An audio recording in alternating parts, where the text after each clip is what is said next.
What up, everyone? It's Digital here, and it's Friday. So what to do? Another weekend, and summer still going on. Yeah, that's been actually a pretty have been actually been pretty calm day for me today. Well, this week actually I've been how was I not really that's well it hasn't even been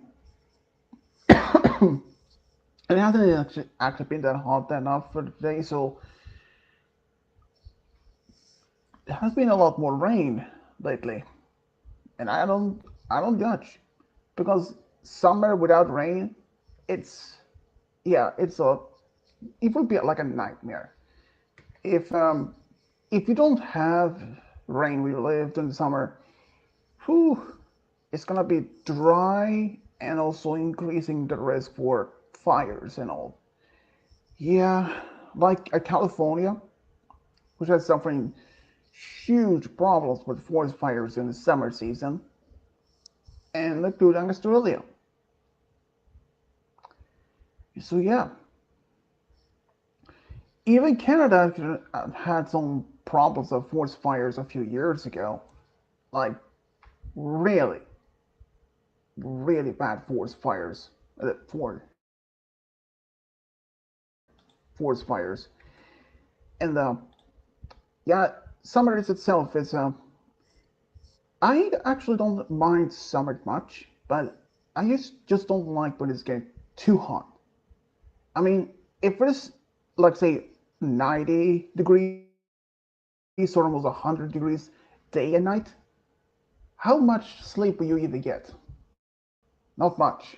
I can say that much. I can say about that. So, yeah, I know that many wonder who else out of my friends going to join in. Well, Game Guy is unfortunately not going to join in since, yeah, Apple thought maybe we could have done some Super Millionaire, sorry, some Mario randomizer or something. Yeah, I found unfortunately Game Guy is not feeling well today, so it's just that's gonna happen.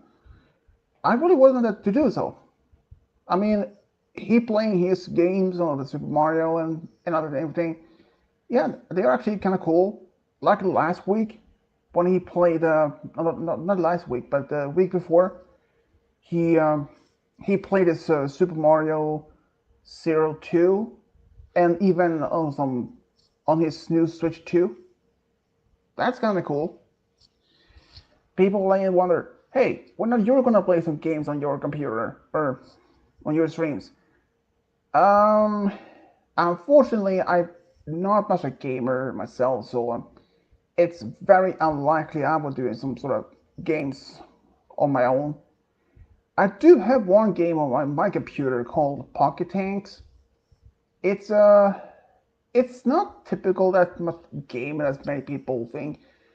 When people hear tank games, like battle games over tanks, you'll be thinking like, uh, okay, I don't remember the exact name of the game. Um, we're like really fighting against each other. I do have one tank, a tank game, which, like I said, the name is Pocket Tank. It's just not the average multiplayer game. This is more like a single player game, either against yourself or against a computer. The game is actually it's not like a, I don't know, there's like a time limit on Pocket Tanks. Pocket Tanks is a really fun game. You have over 300 types of bombs and missiles and all that, like nukes, Stardust, and all that. It's kind of an impressive game. And when you're playing against yourself, it's like you can choose either pick random by pick the game the type of bomb or weapon you want to use in your armory. But there are also the time that you can also completely randomize, like completely put click on a button and in a computer, the game will select number of weapons for you and the other one that you're playing against, or if you're playing that if you're playing against yourself, that's for like a practice part of the game. And like I said, Pocket Tanks don't have a time limit during the game. There are there are like a few rounds, I believe it's like 10 rounds. And most of them, the only one that they can get much in this Pocket Tanks, the one who gets the highest point wins. And have I beaten the computer in the game? A few times actually. I mean, the game it's pretty fun. It has over 300 types of bombs out there, like nukes, five, even shocking. There's even one type of bomb that's called pineapple. Yeah, it's the handsome name Pineapple. What a fun game! But the game itself is not much like anything that's other tank games out there or war scenario games. It's like very strange. But Pocket Tank's actually pretty fun. Um, but yeah, if people actually wanted to try some simple tank games without being a multiplayer, I would recommend Pocket Tanks. It's pretty fun, it's pretty simple to use, and it doesn't require any an account or anything. You can download it from the online. It's it's basically free. You don't have to pay for anything. There are two versions, like a demo version and the more like well, Pocket Tank's demo version may not have all 300 or 700 weapons there is, but it's still pretty fun. I mean, it has bombs like nukes, pineapple bombs, and anything else. It's pretty fun, and you can play against yourself in like a practice. You can beat it. You can even play against a computer. It has all kinds of settings, and you can even move around for limit movements, of course. But it's pretty fun. It's something that's simple that even like a teenager or even a kid can enjoy. It's a pretty. It's not like a multiplayer game that many people are nowadays are pretty familiar with. But Pocket Tanks is a pretty fun game. I would recommend if anyone likes to choose to play against themselves or against a computer. If you don't like much multiplayer, if you just want to play a simple tank games, Pocket Tanks is pretty much is an option. It's free to download. It has hundreds of types of weapons, bombs, and all that. Like I have played this game since, and first time I played it, I was like a kid, and boy, trust me, it was fun. It has all kinds of bombs by names like Stardust, Pineapple. Yeah, one of the bombs is literally named Pineapple, and when it explodes, it literally looks like a giant pineapple bomb exploding. And there are so many other types of bombs in this game. The demo version of the Pocket Tanks only had access to not like a dozens of game bombs, but like if I guess 300 types of bombs or something. And I think at least that there is at least a large number of bombs and weapons that you can use. But some of the bombs or the armory in the Pocket Tanks has no effect at all on you. But some of them actually are hugely impact. There are even one called SAP. It's literally like it launched from the tank. It's normal, but when it approached, when it is above the target, it's SAP. No matter what angle it is, it saps immediately. Some of the attacks that you hit your target, if either it's yourself, if you play against like a practice, or if you, against a computer, some points. It's not like just 1 or 5 points, but each. They're like can be 10 or 40 points. There are like even one called Spiderweb. It literally explodes like a almost like a machine guns type of reaction. And if you've been hit your target, I don't remember exactly how many points, but I guess it were between 10 or 30 points per hit. So if your target hit, well, if you hit the target multiple times, they can give you multiple target points on it. So that's kind of cool. I do recommend if anyone likes to try pocket tanks, you should. It's pretty fun. Your birthday is next Saturday. I was wondering if you started doing a story. Oh, actually, about that, I haven't even done any story lately for the past few weeks. At all. I haven't even done any love stories, any true friend stories, or anything. It just, I haven't really thought much about it. But I do still have the request that you asked for, so I will look into that. I can't say exactly when I'm going to start doing the story, if it's today, tomorrow, probably tonight or tomorrow. It's, yeah, probably something like that. And I will say, I never even been expecting my channel to blow up at this many subscribers and so many requests. It's impressive how people ask me so many stories. There was actually one that they asked me a story. Um, there was someone actually did ask me one particular story that was, I believe it's the very first Adventure Time story with Princess Bubblegum with Fluttershy.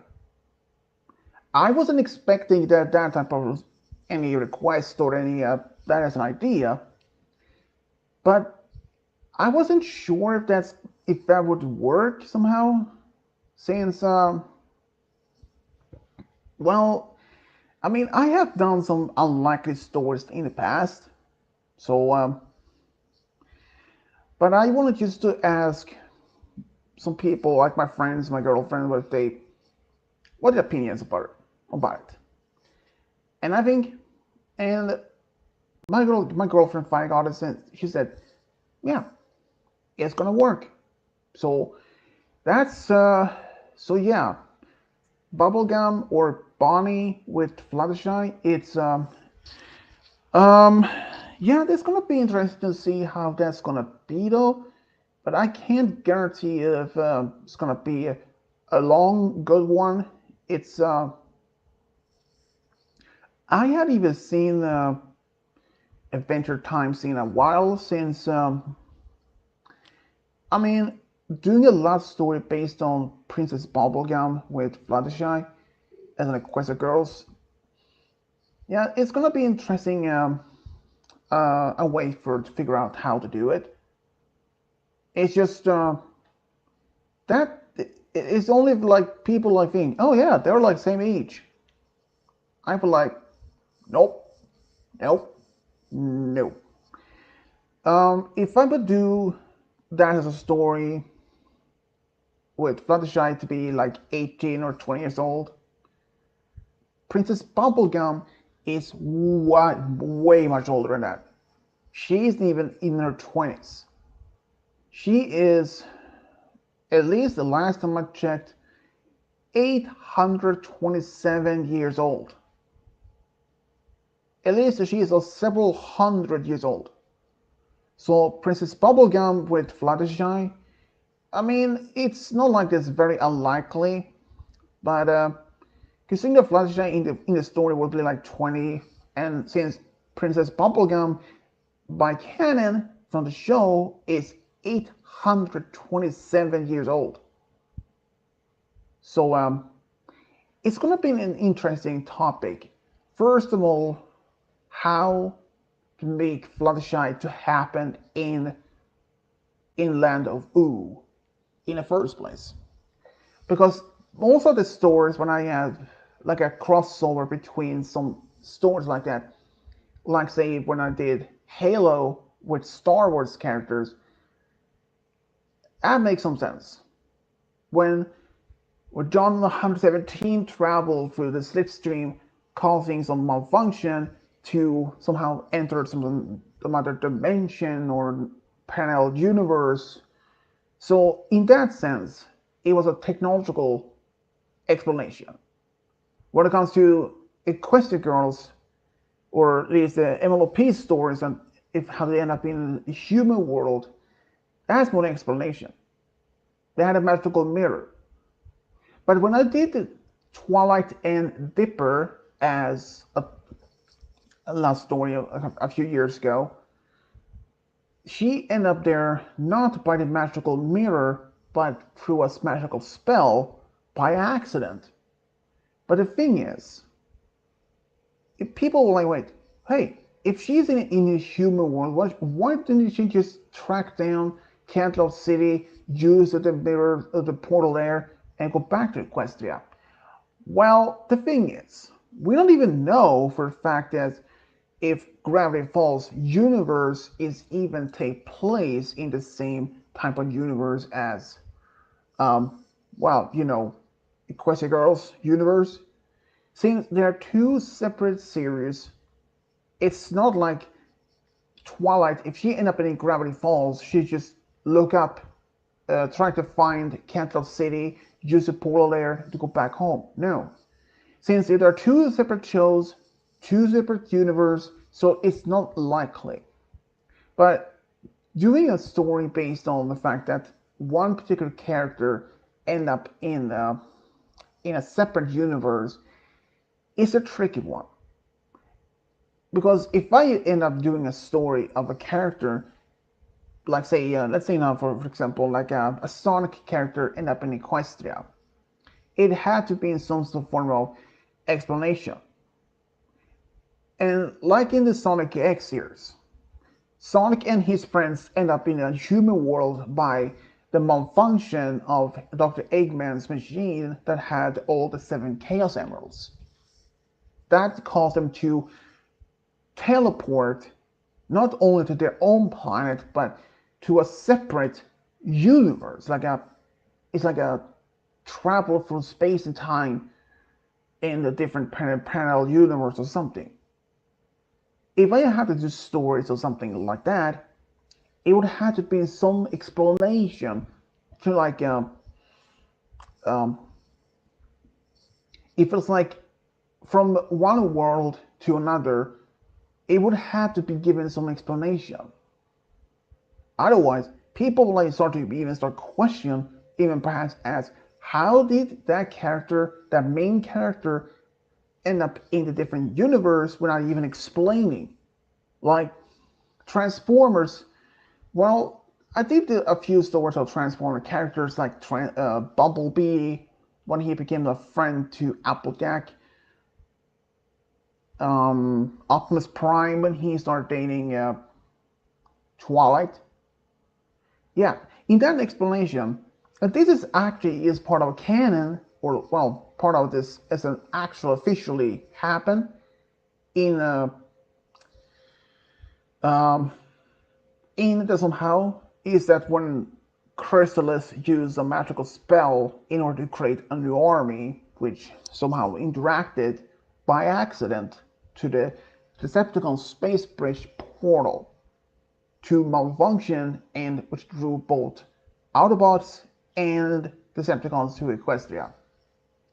But there is another speaking of that. And since I have done at least a few last stories based on Transformers and the MLP characters, and since it seems that the Transformers are mechanical life form, it is like unlikely them to have a child with one of the main 6. Well, the fact is, in an older version of the comic of the Transformers, there is actually one Transformer that literally had a child with a human. And somehow, I don't even know how that was even possible. But who even knows? But I don't even know exactly how that's even possible, but I never explained I I never put that much into my story as an explanation. So rather from them going through that process, I decided they had just adopt a child. It seems more reasonable to them adopting rather from trying to figure out a way for them to be, well, having an actual child between them, since the only reference for a Transformer or an Autobot to have a child with a human only happened in the comics. At least some of the versions, but like I said, I have no idea how the process even works. Because humans, biologically, organic life form, Transformers like the Autobots, inorganic life form. They are mechanical life form. So in a sense, it makes no sense how a mechanical life form should even have be able to have a child or an offspring with an organic life form. I mean, it's almost like say it's like a stone and an apple to be able to have a combination. So how an Autobot was able to have a child with a human, yeah, it's it's a clueless to me. But they only happened at least once or twice in the older Transformers comics back years ago. So people shouldn't even ask me, hey, how's that even possible? Frankly speaking, I have no idea. I really don't. I really don't know how. So even if I did make a story based on mechanical life form, like a Transformers or even one of the trains from Thomas and Friends into with a organic life form, like a pony character or even a human, I just don't know how it is to make it more to work in the process. But in many other ways, I wondered to many myself, how is it even possible?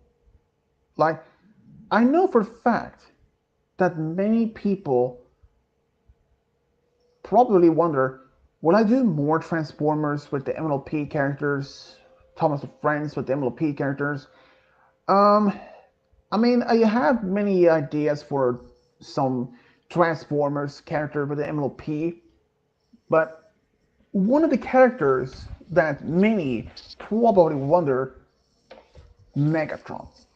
Would Megatron even be as an idea of a love story? Um, Personally, I think no.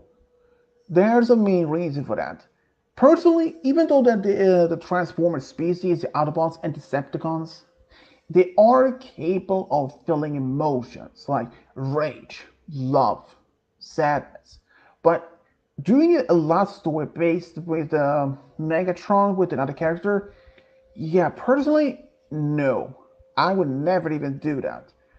It's not like I am against Megatron. I mean, he's a pretty cool bad guy.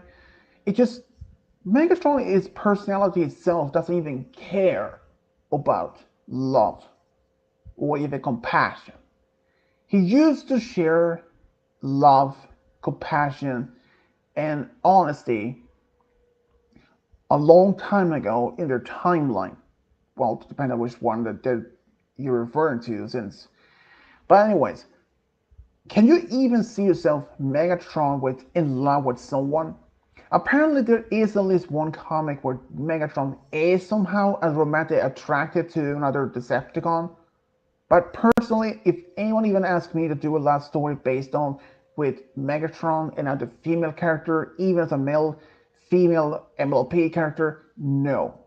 Personally, I don't even see him as in, even though he is capable of feeling emotions, but I don't think he allowed he has no interest in love from any form of attachments to relationships living. So Megatron only cares about power, conquest, not love. To him, love is useless. But even though they are in fact one comic where they're supposed to be, well, apparently that Megatron looked to be attractive to another female Decepticon. But like I said, that is a comic, and since the Transformers has been around for years, there have been multiple different shows, different movies, and so here's the thing: which movie, which show is the true canon? Since the very first original series from the 1980s, and now this currently as in 2021's, the 2020s, is there any of those series that even connected from the originally? And there have been many also comic books based on some of those shows. So the main question is some of those shows even connected by same single timeline, or is in fact multiple timelines?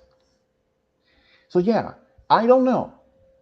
But personally, if even if anyone asked me to do a last story with Megatron, with any other female character, even like if there's a human, or perhaps even, I don't know, an MLP character, no, no, I will definitely not do that. Why? Simple. I don't even think that since basically to me, Megatron doesn't even care about love or anything. He only cares about conquest, power. That's it. And he would even hesitate to destroy anyone who is against him, even if it would be his own love interest.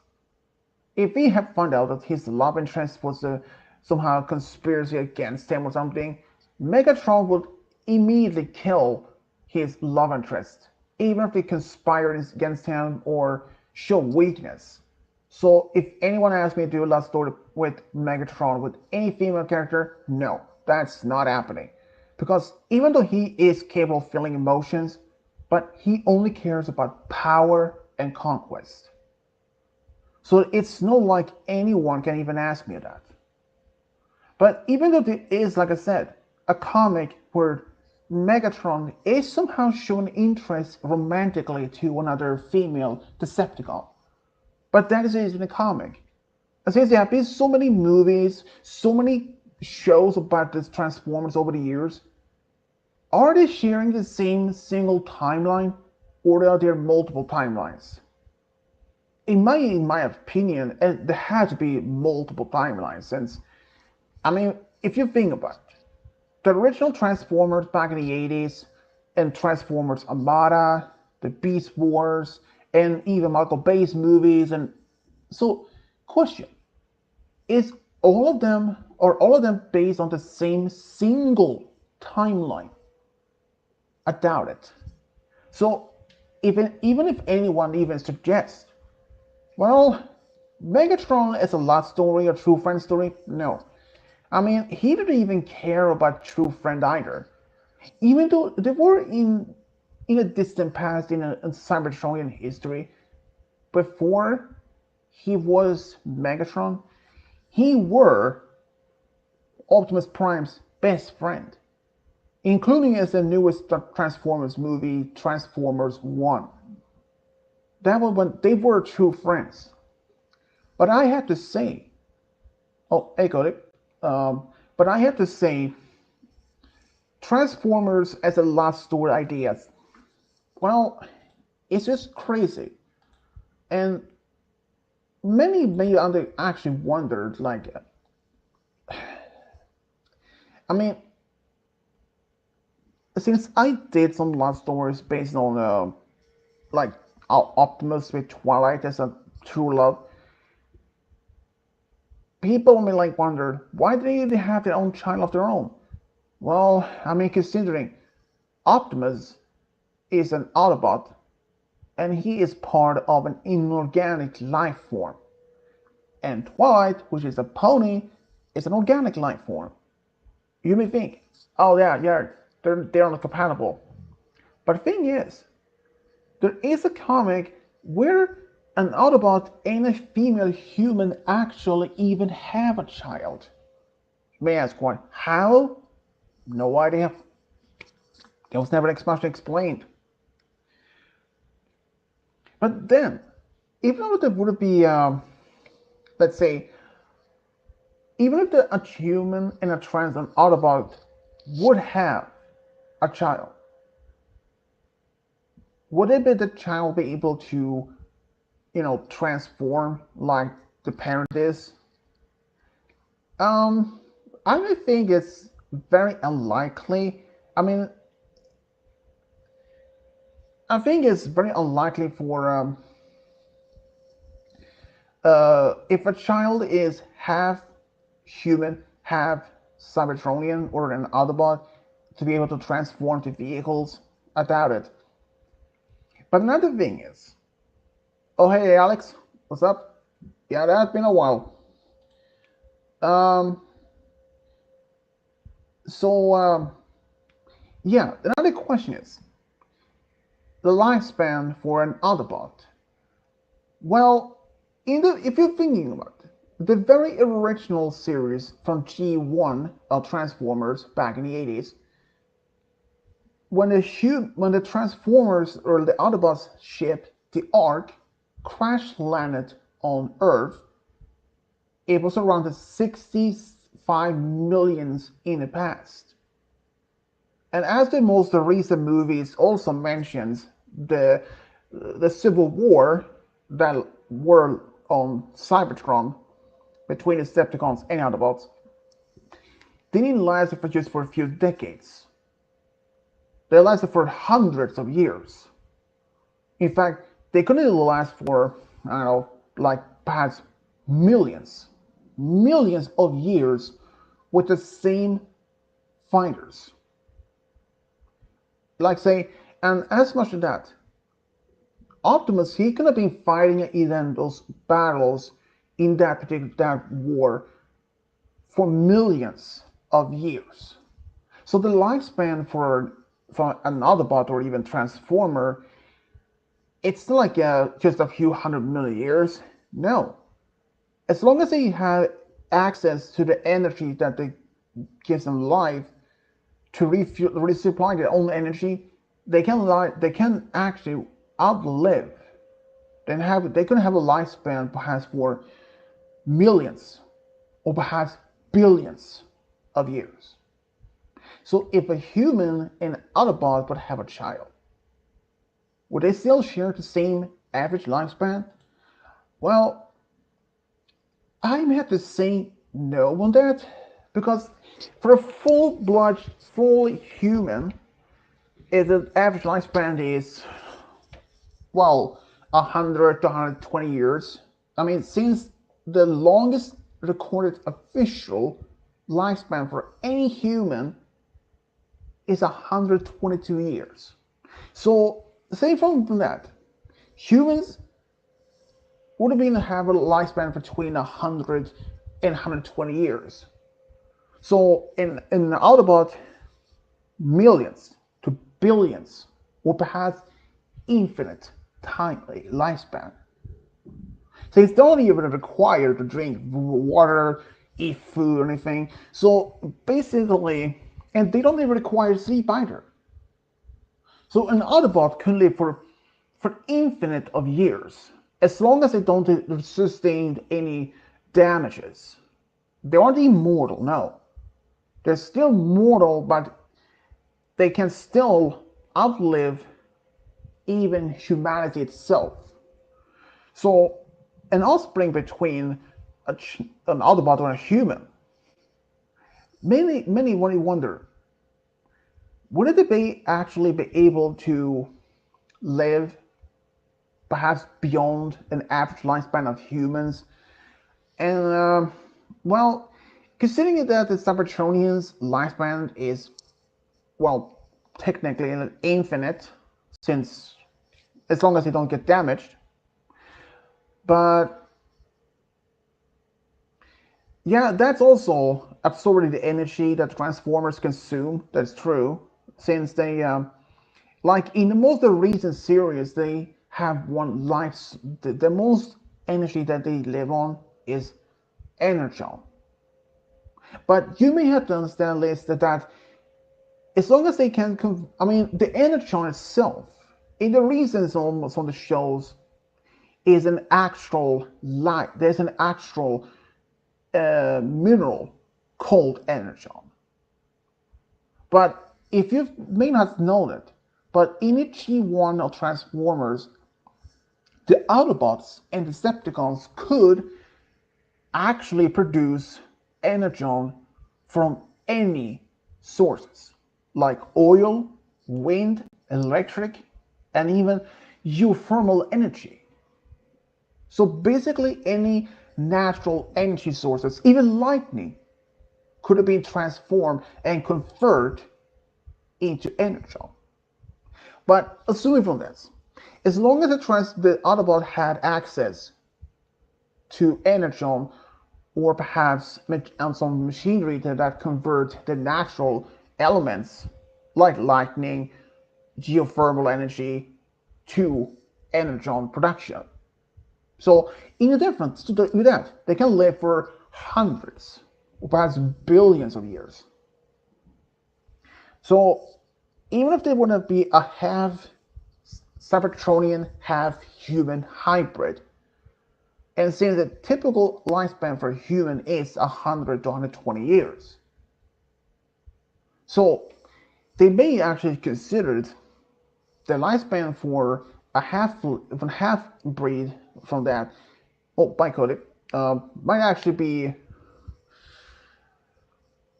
maybe not 100 million years or something, but I will only guess maybe perhaps a few hundred years, maybe.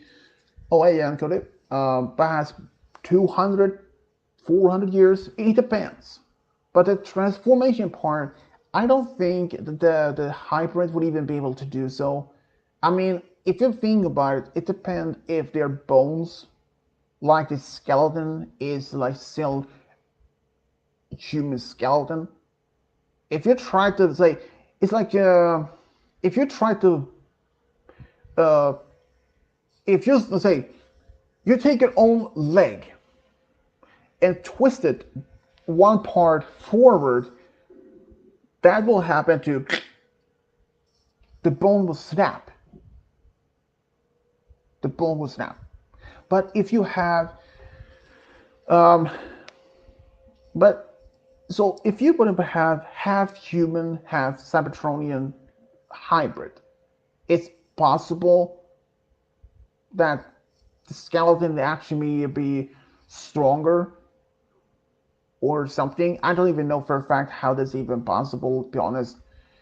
But also a transformer or a Cybertronian, they, as like Alex said, that they may depend on the absorbent energy that they consume. But as long as for example, if they're sitting in a chair or like a throne, well, as long as they don't even do anything. In fact, there was actually an old comic that I did read.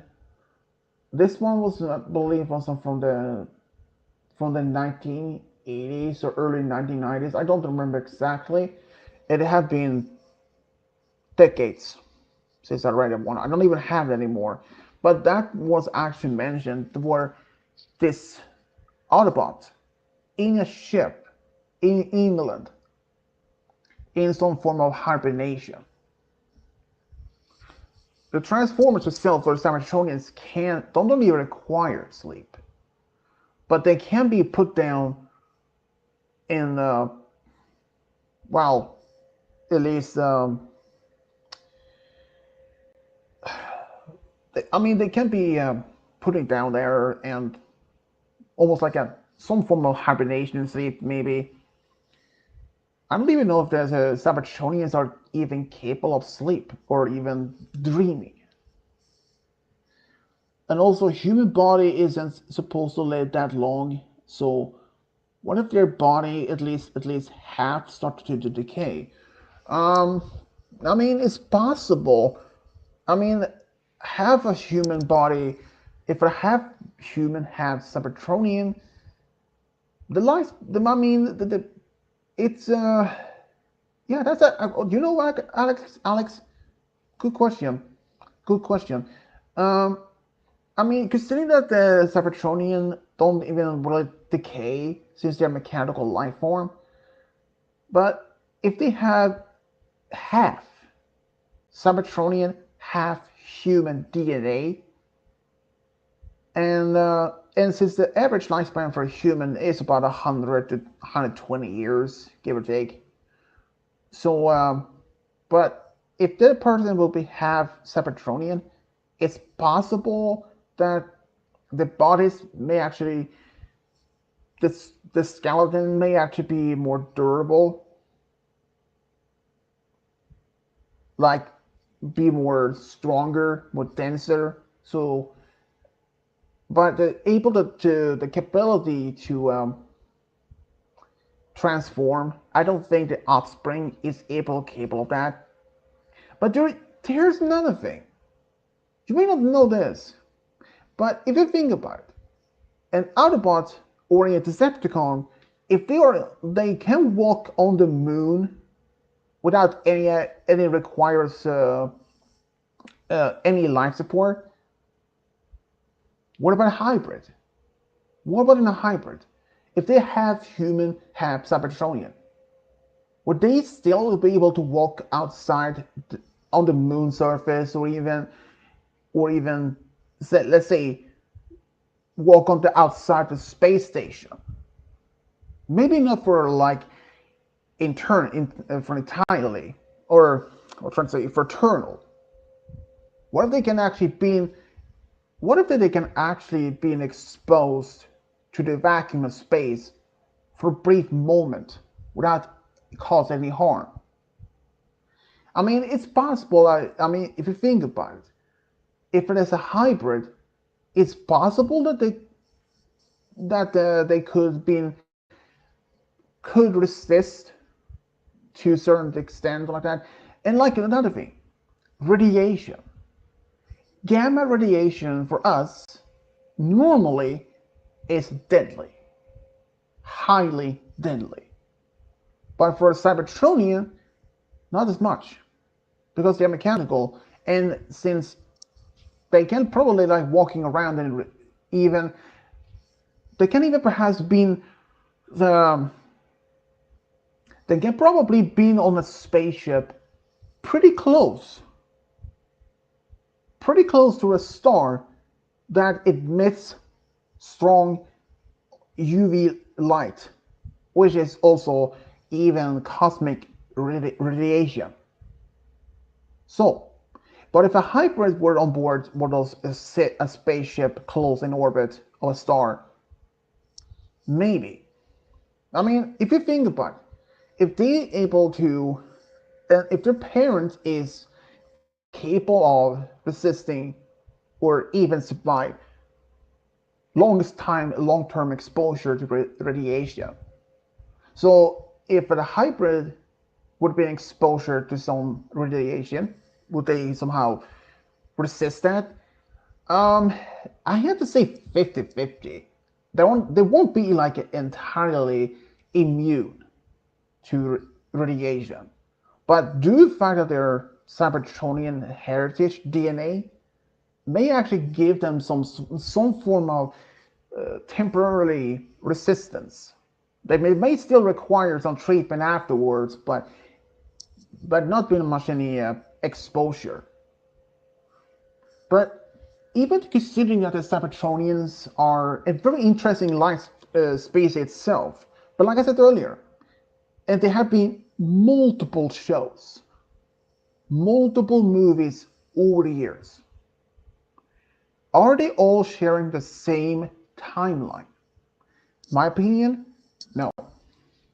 I mean, if you think about it, you have the original, the very first from the 1980s, G1, Transformers Armada, Transformers Beast Wars, and of course Transformers 1, the most recent movie, and Michael Bay's movies. There's really understanding that. Oh, speaking of hybrids, there is actually even an Autobot that looks like human, that literally has like a human face, human hands, but they aren't human hybrids. They are fully 100% Cybertronian, but they have this ability to change themselves. And when when the Autobots first came to Earth, in the first original series, they crash landed on Earth 65 million years prior. And they all lay dormant on board their starship, the Ark, for millions of years. Until an earthquake somehow woke up the computer on board the ship, and it somehow launched a small probe. This, like a flying probe, it literally flew around the world, or at least part of the in the area, and detected machines, cars, trucks, planes, helicopters, you name it, and scanned each one of them. But the problem is that on board the Ark, there weren't just only Autobots, but also even Decepticons. But the thing is, the Ark's computer could even tell apart who were a Decepticon or even Autobot. So it literally stored all of them, regardless if it was a Decepticon or anything. The computer could even tell them apart. And but some of the Transformers or the Decepticons, like Starscream, he turned himself to a plane. In the early versions of Megatron, he was actually transformed into not a vehicle, but to a gun.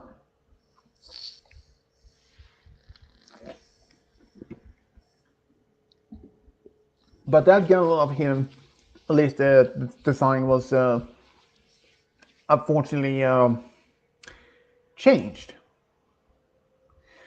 due to some. It was like a legal problems, anything more like there was some other issues. I don't even remember exactly, but yeah. Um, like as Cody said here, Steven Universe, a half human, half alien gem. Um, yeah, that's true.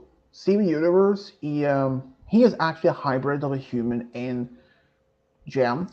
And since another thing, if anyone has seen the Steven Universe series, those gem characters, yeah, they are like immortal, basically.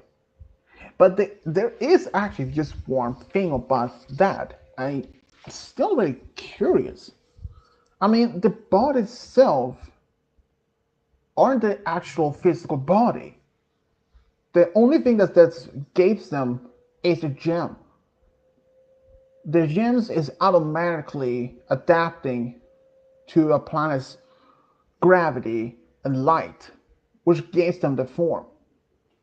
It's I remember from one scene from the Steven Universe, um, is that in this episode where they traveling to the human zoo the first time, in that the small ship, in that, but they, I believe it was like a hyperspace when they entered. Um, Steven noticed that amethyst, pearl, and garnet has shrunk down to a small size. So that is another thing. They don't even actually even have like a limit of size, because they even transform into even diamond size.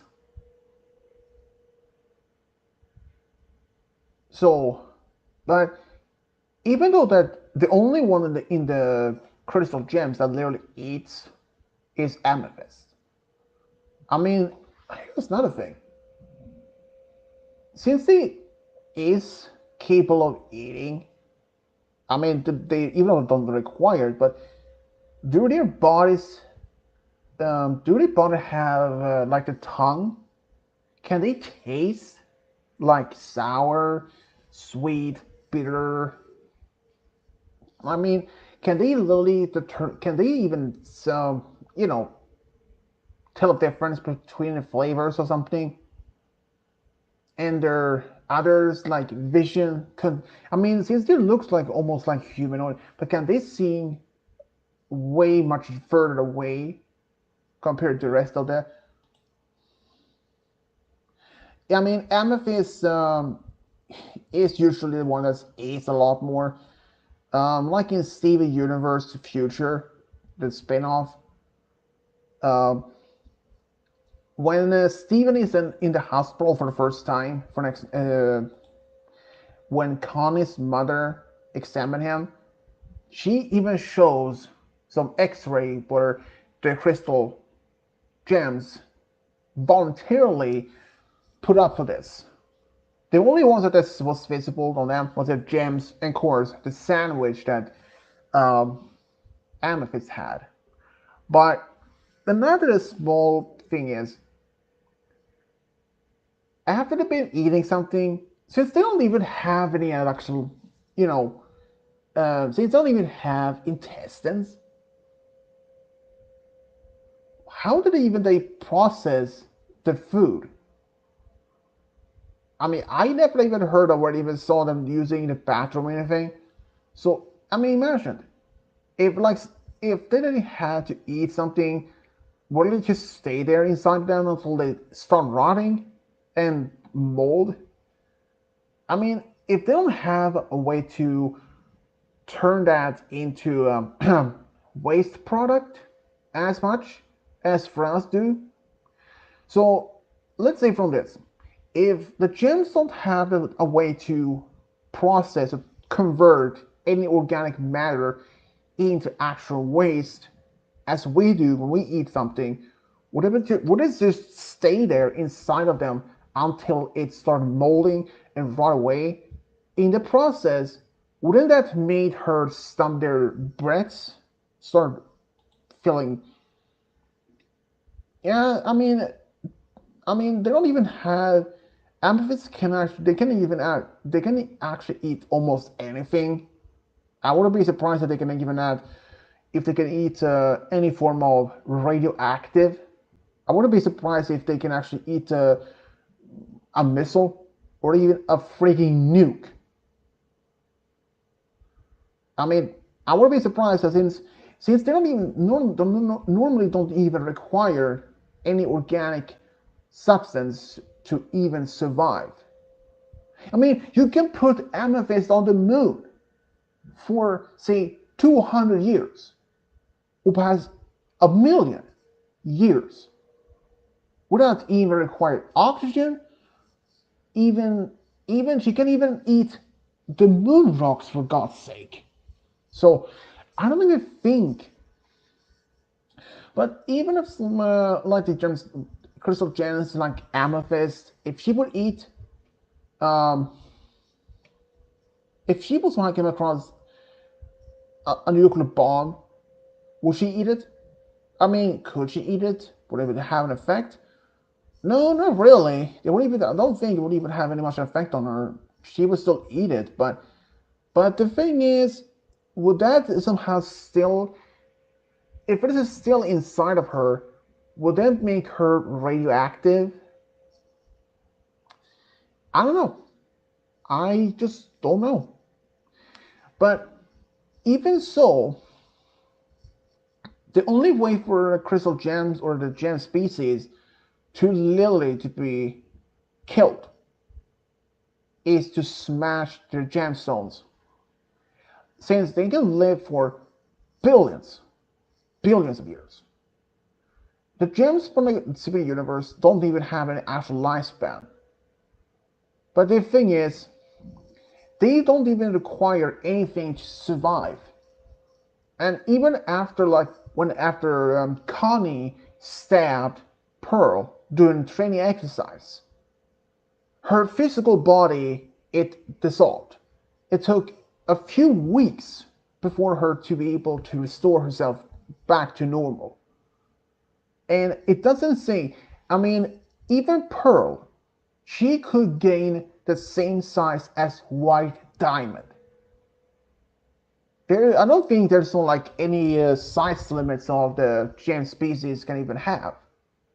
But if you think about this, Cody, that for us on Earth, we evolved from apes, monkeys, and other species like, say, the whales. They evolved not in the ocean.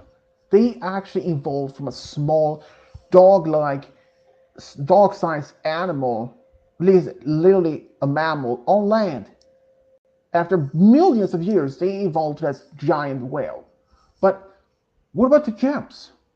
On the gem homeworld, they're hatched from underground. But how? I mean, think about it. That was like billions of years ago, where when they first started being hatching or, well, pop out of the ground. But they used humanoid form. If you think about it, that was billions of years before even the most basic humanoid life form on Earth even existed. And which one of the gems was even first to create? I'm gonna have to say it had to be White Diamond. I mean, she is after all this most one of the most oldest, and even had some higher uh, authority. Later, you had the other diamonds, but it's crazy. And I honestly didn't even expecting for and Steven. He can, since he's only a half gem, half human. He still has his own organic skeleton. But what about his lifespan? Is he immortal?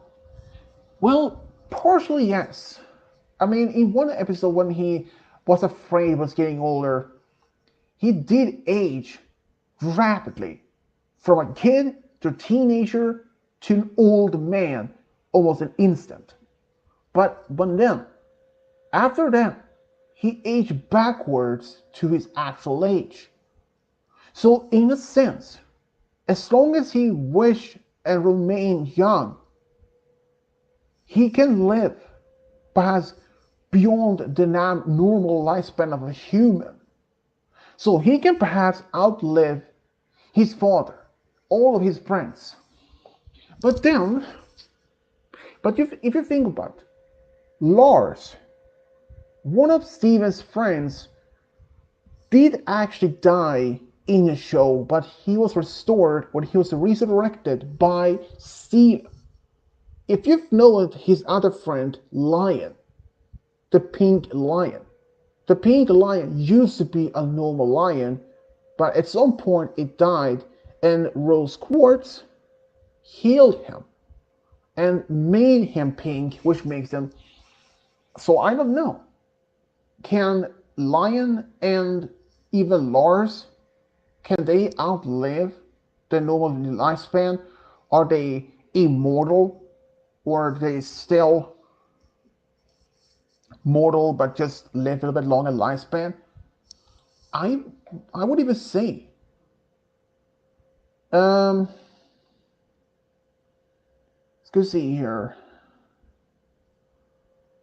How did she exist first? That's a question. Oh yeah, if you're referring to the White Diamond, well, I don't even know how that's even when the gem species in the Steven universe came to exist in the first place, and they never explained that.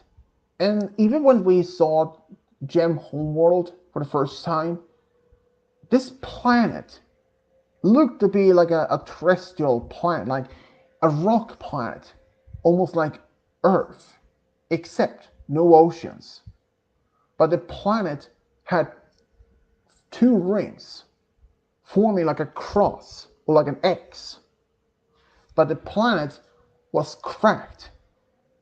Like like it wasn't not even one single piece anymore. It had been cracked in almost like in half. And normally when a planet is that, a planet can't be, well, I don't even know. And honestly, I'm surprised. And if one of the say,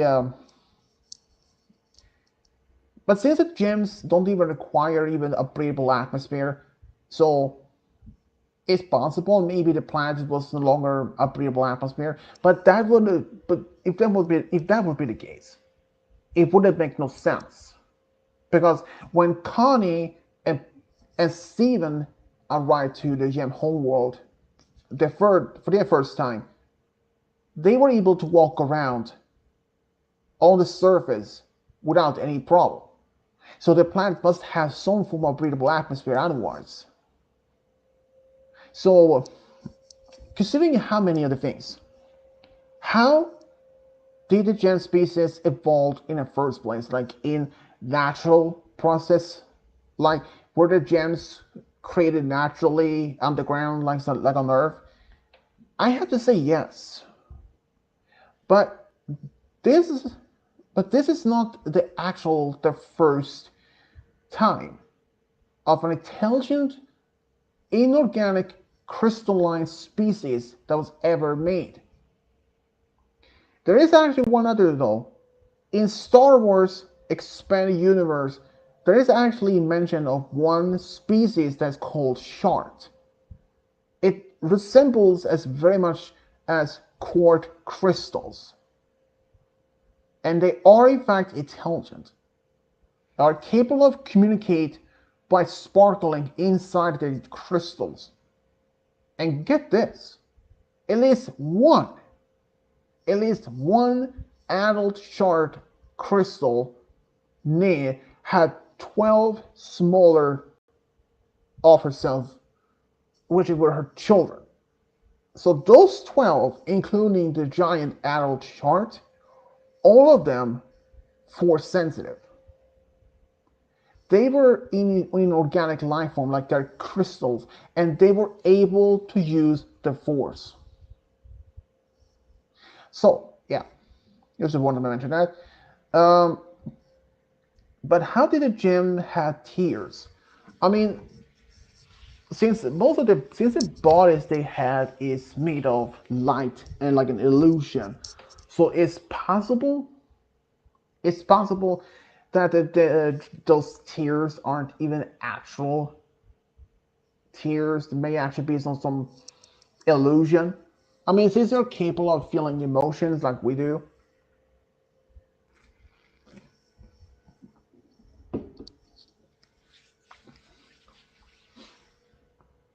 Oh, right.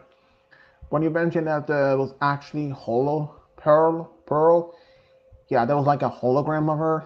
Yeah, that's my bad. Yeah, but since they never actually explained how uh, how the gem species came to exist, but since they are from that planet, and since they were even showed did show the kindergarten, what they call them, on the gem whole world, were thousands, thousands of empty holes from a former kindergarten. So I think it's possible. I think it's possible that they just was formed naturally in the ground. At least one of the first ones, and after they learned They have to learn the process to create more in unofficially, but artificially creating more international ground. And the reason why they also, yeah, exactly like Amethyst. But there is another reason why they aren't. There is actually just one reason to that there were no more. Every single gem on Gem Homeworld, most of them may actually not even been created on the homeworld. Like Peridot. Some of them actually was, well, like Peridot and many others of the gems, they were actually given technological upgrades rather from given much natural abilities. The reason is that is just most of the current population on Gem Homeworld is actually created on other different planets.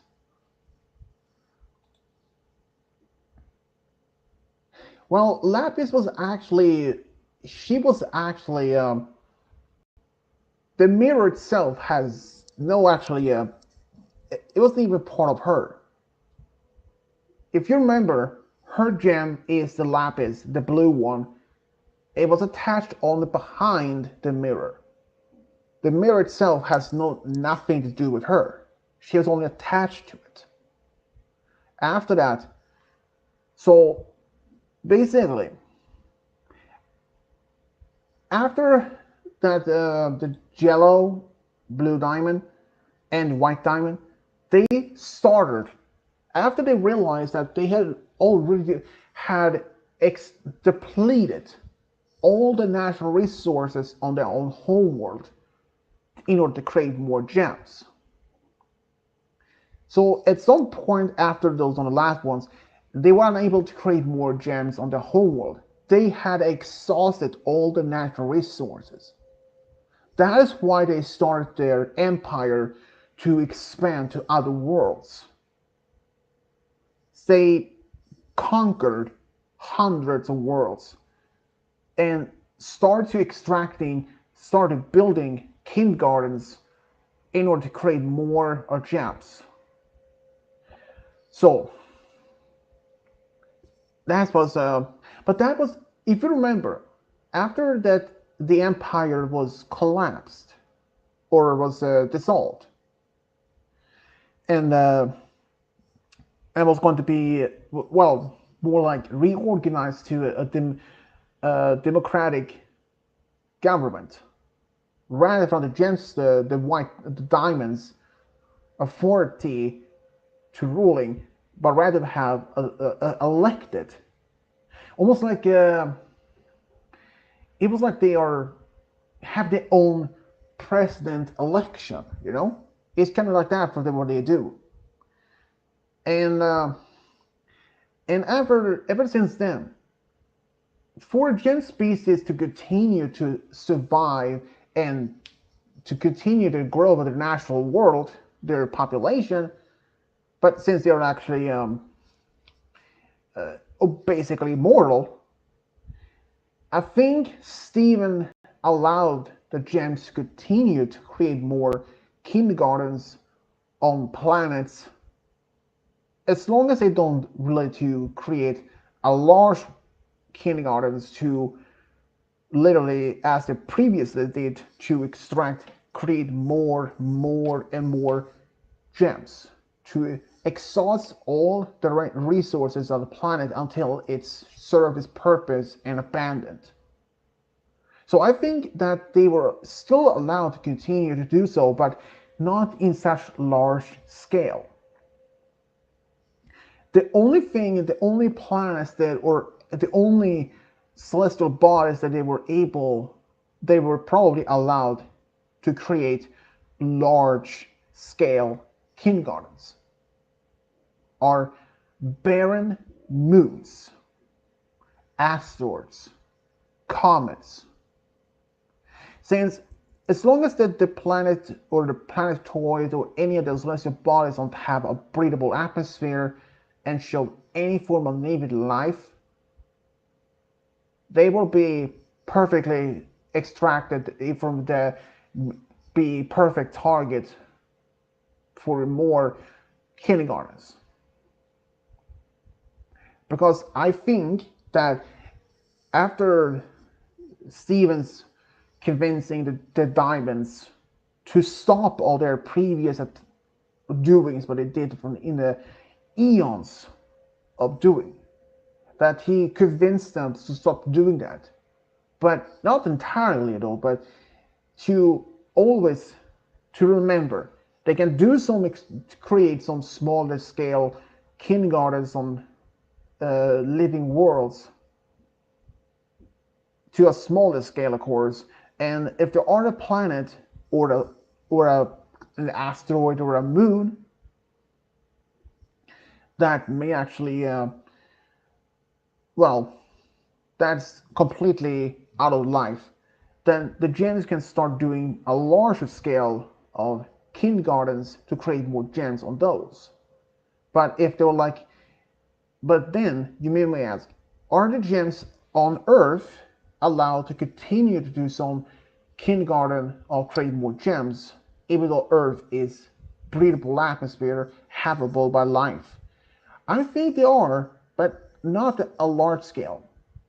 I think it is only reasonable to say. I think the only places that the gems were doing more large scale kindergarten to create more gems are barren worlds like a complete asteroid. I wouldn't be surprised if they actually created more from any random asteroid in space. I mean, if you don't maybe remember, in one episode of the Steven Universe, when Lars was on this on that um, when he took the starship from that particular gem, they actually mentioned, even only mentioned one place that Yellow Diamond had this asteroid field where they use for mines. So I think, so if the diamonds ever since or any gems want to create more on habitable planets, they are still allowed to do so, but only to a smaller scale, as long as they don't to damage the planet too much. And if there are a planet or a moon or something in the system that has no life on, I think they may actually be able to create more. Because if there's no like any life there, it won't be any judgment. But previously, before then, the diamonds had given order to every single diamond or any other gems to create more and more, regardless if the planet was habitated by an organic life.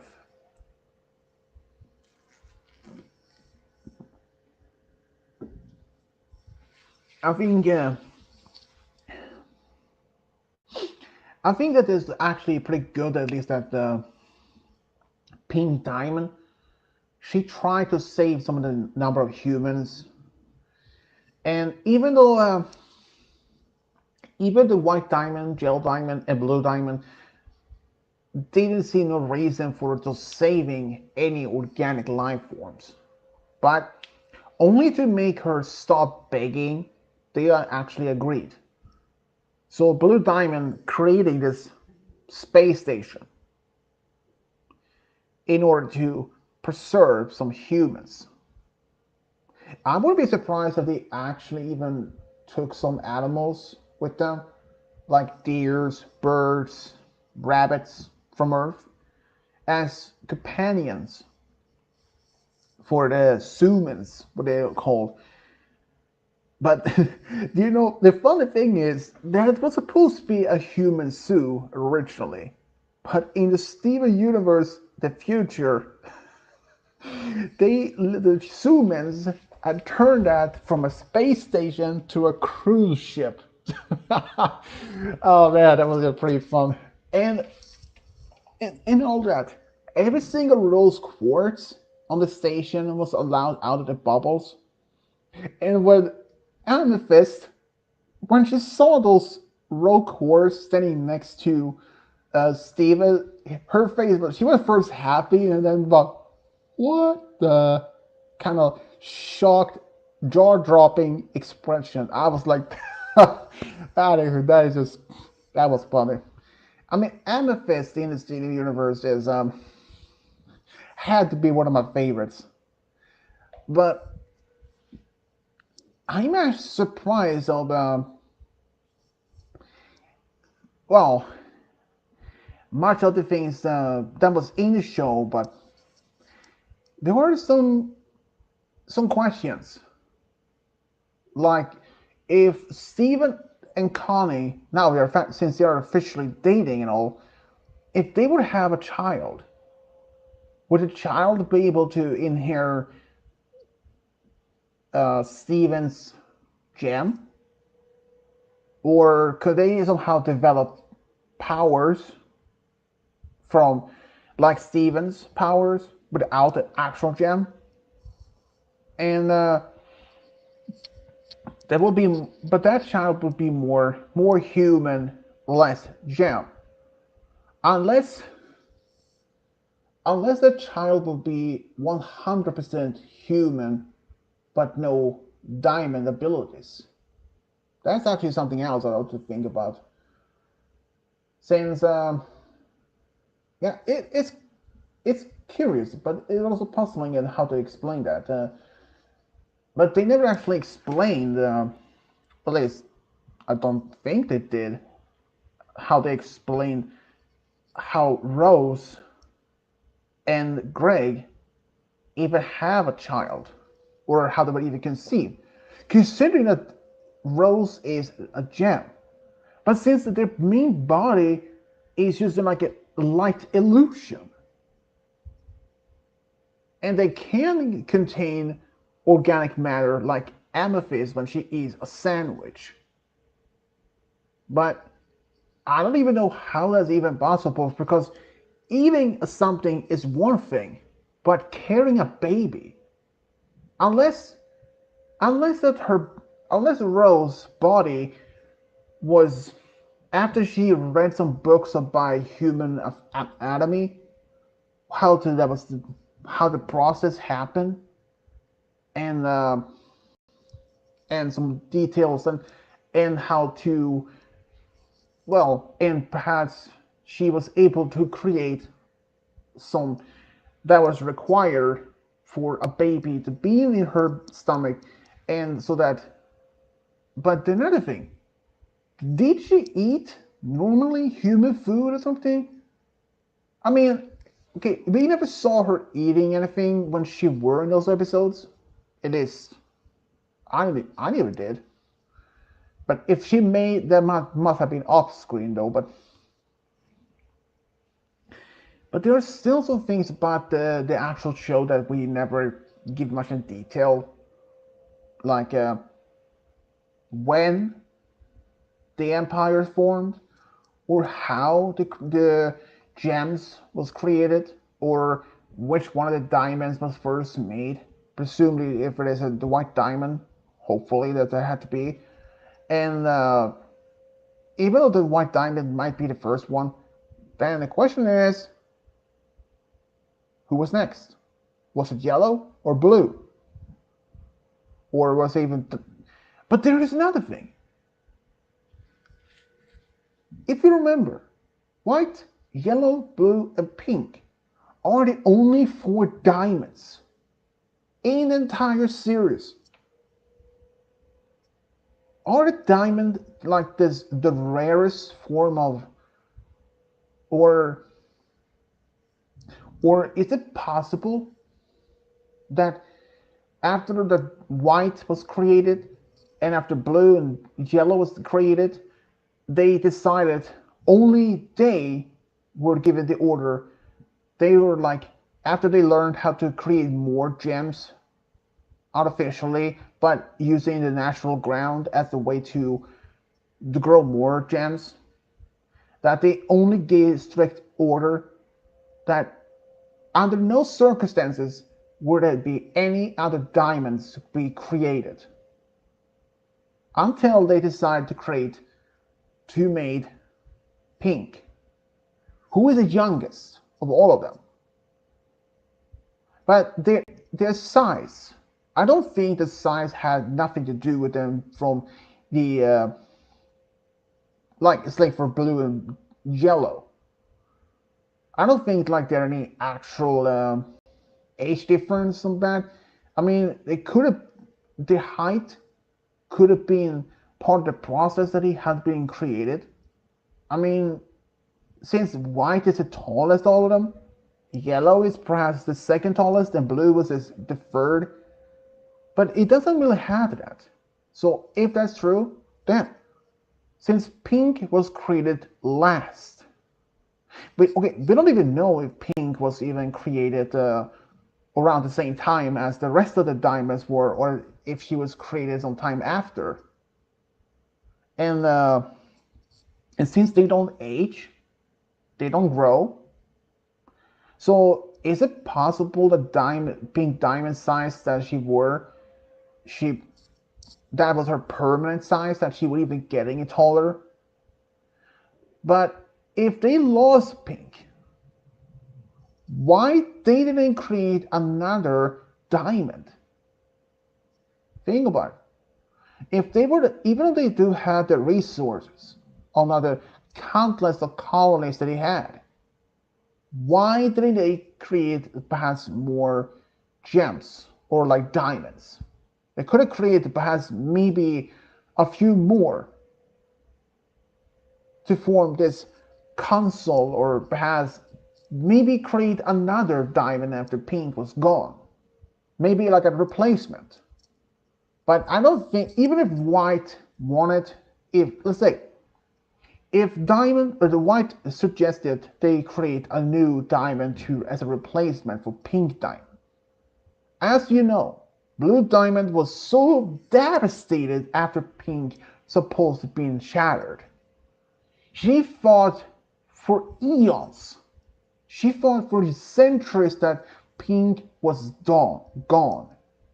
That she was completely gone. After later she turned and find out that pink wasn't actually dead, but just that was transformed into rose quartz and later as Steven. So is it possible that even if that someone suggests that they create a new diamond as a replacement, Blue would not even want to even like, she may not actually not even agree on that idea. I think don't that she would. Knowing how devastated she were to learn that pink was gone. I mean, I can see pink or the blue seeing pink as a younger sister, and that yellow and blue is like her older sisters, and white is like their mother. After all, she was the first one being created. But even if that someone did suggest it to create a new diamond as a replacement for pink, that idea would not proceed by any matter, no matter or no means, but by the other diamonds. Since after pink's supposed shattered, blue was devastated. She cried. Pink was gone. Yellow, she was also devastated, but then she decided to focus her energy, her time, to the empire, to her colonies, to expand it even more. But white, she withdrew herself entirely from society. In fact, when yellow and blue diamond were on Earth, talking to Steven and the other crystal gems, Blue explained that White Diamond has even left homeworld in eons. She had even left her own, well, her part of the spaceship, or that giant statue part of her, in millennia. So after when the news of Pink was supposed to be shattered, they all reacted differently. White was more like the mother figure to all of them. She withdrew herself. She still continued her work as the ruler and presumably even continue her work with establish new colonies and expand the empire from Homeworld. Since Blue said, White hasn't even left Homeworld in eons. And that makes perfect sense. I mean, even Yellow and Blue could still continue to develop new colonies, new bases, without leaving the homeworld. They had countless of colonies already. They could have let most expanding the empire to their subordinates, their own underlings. So it makes sense. I mean, if they had so many colonies, it would take them time to visit all the colonies to make sure everything was going according to plan. So, but here's the thing: if you think about it, in let's say from like an ultimate uh, parallel timeline or parallel universe, what if Pink? What if Pink did send a large number of humans to the zoo and continued with the plan of transforming Earth to a new gem colony, which would mean destroying the old organic life form? And what if, at some point afterwards, that would also mean the development for Amethyst will still happen, but just not in the original timeline. Well, I mean, consider like in like a what if ultimate timeline or ultimate universe, like in the ultimate reality um, theory, there are infinite numbers of ultimate realities, and everyone is identical to our own, but each one is slightly different based on the different choices we do. Like in this one, in this universe, we are friends. But in another universe or not an ultimate reality, we may not even be friends. We may have never even met or even talked at all. My channel may not even existed. I may not even be dating Fire Goddess. And in another ultimate universe reality, you may actually be dating Fire Goddess or something, as an example. And so that is what I'm trying to say. Is, what if like there is an ultimate universe where Pink Diamond did share some of her fellow Diamond's ideology, their beliefs, but she convinced the other Diamonds to save at least a handful of humans just to be satisfying her curiosity, being curious about the human species. Like having them in a zoo where she can study them more closely to know more about their environment or their life. So they agreed. They create this zoo, this space station, where they can save a number of humans and then proceed by transforming Earth to a colony. And at some point after that, she spent a lot of time in the zoo, and she decides she can't even allow this to continue. What if she decide to relocate? Man, I'm not speaking today. To relocate those humans to another place, only known to her and Pearl, and that in this, after thousands of years, after one of those humans or those humans, what if one of those humans that she saved was a direct ancestor to Greg Steven, the Greg universe, and that Greg still happened to be born, but not much of this too ambitious rock star or anything.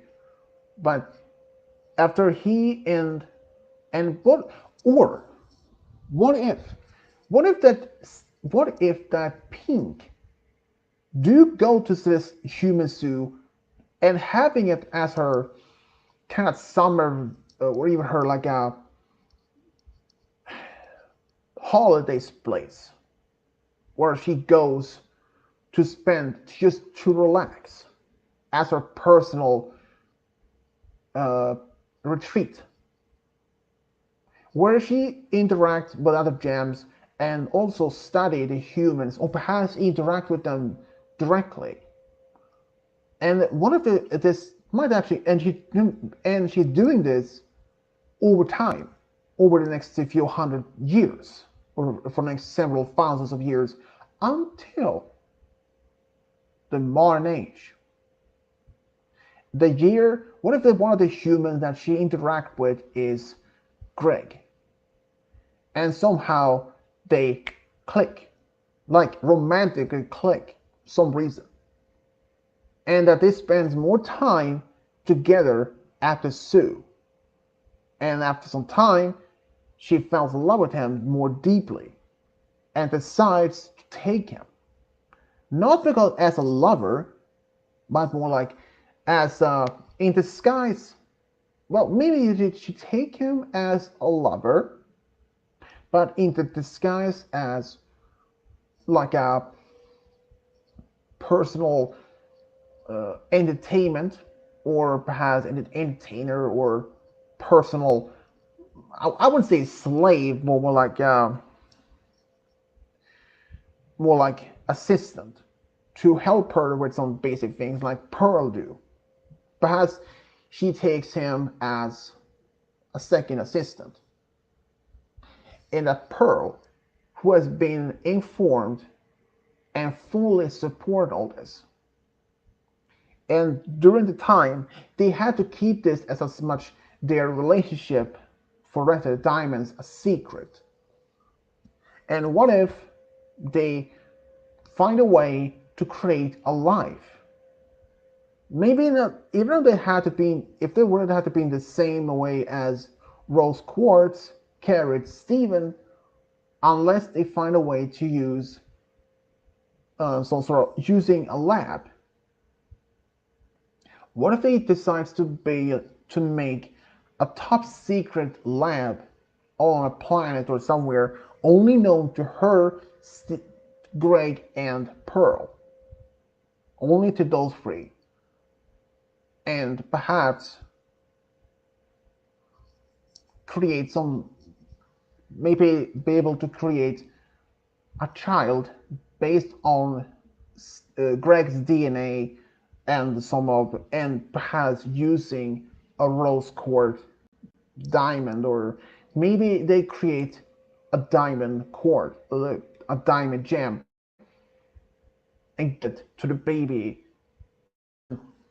Then they have their newborn son Steven.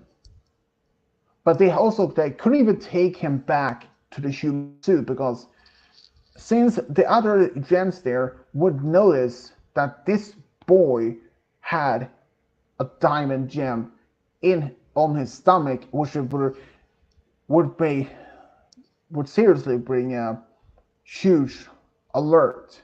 They were alert to the rest of the diamonds, and they were even start questioning Pink Diamond to why this toddler or the young human had a diamond in the stomach. And she would have to come clean unless, if you remember from the movie, she had this garden in space where she and Spinel play together. What if she made something similar as a new home for her, Greg, Steven, and perhaps even with Pearl as help. And then what if she decides to bring some other gems? Perhaps uh,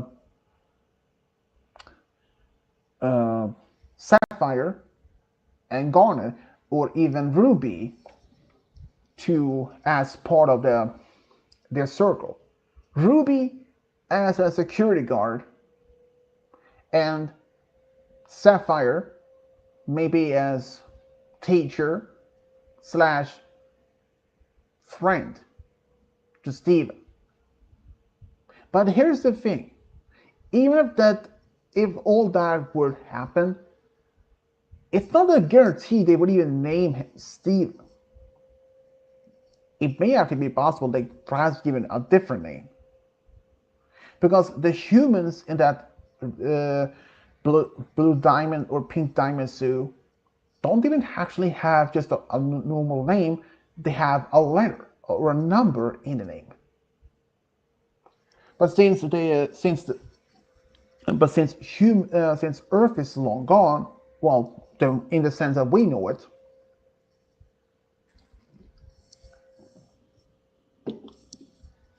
it wouldn't make no sense otherwise.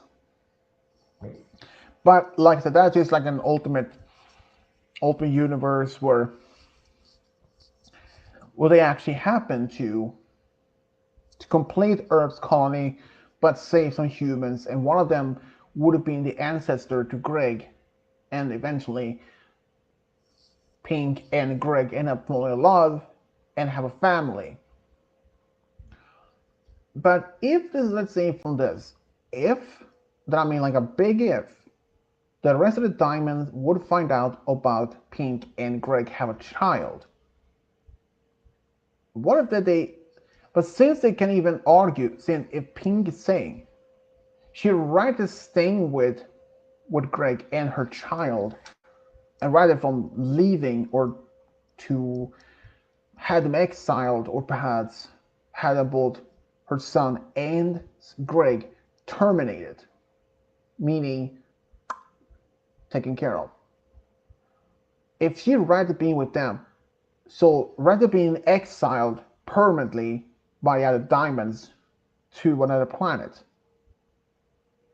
And if that happened, then it's like, let me take the rest of the human suit with me.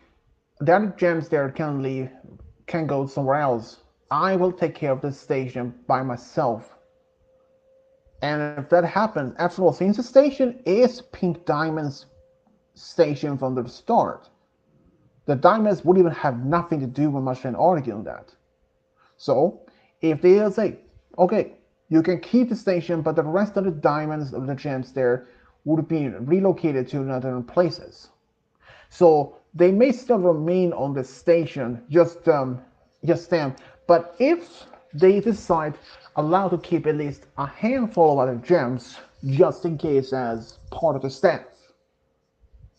And if the diamonds, fine, keep some of the gems with you, or something. Unless Pink Diamond goes to a planet or another, or if she creates a new kindergarten by herself in a small scale, integrate new gems that will replace the original station's new crew and something. But like that is like a big if, what if scenario. But I mean, it's possible any of the ways that can possibly happen. Oh man.